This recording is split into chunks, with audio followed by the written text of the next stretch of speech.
must be, even in the solar system, I would not be surprised if we find microbes on Mars or on some of the moons of Jupiter or Saturn where there's liquid water.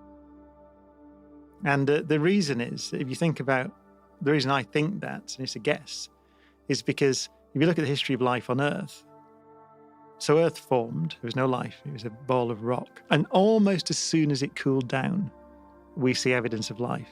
So certainly 3.8 billion years ago, possibly even further back than that, we see evidence of life on Earth.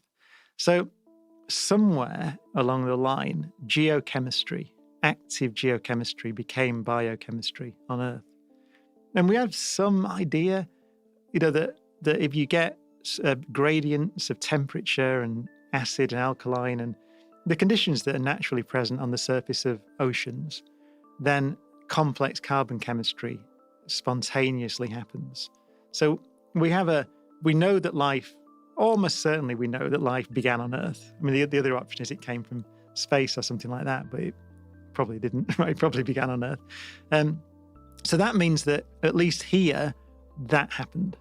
And that we know that the conditions that led to the origin of life on Earth were present on Mars 4 billion years ago.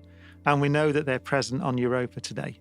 So I don't see that there's anything special. Life is just chemistry. The idea that geochemistry becomes biochemistry is not fanciful because it happened here.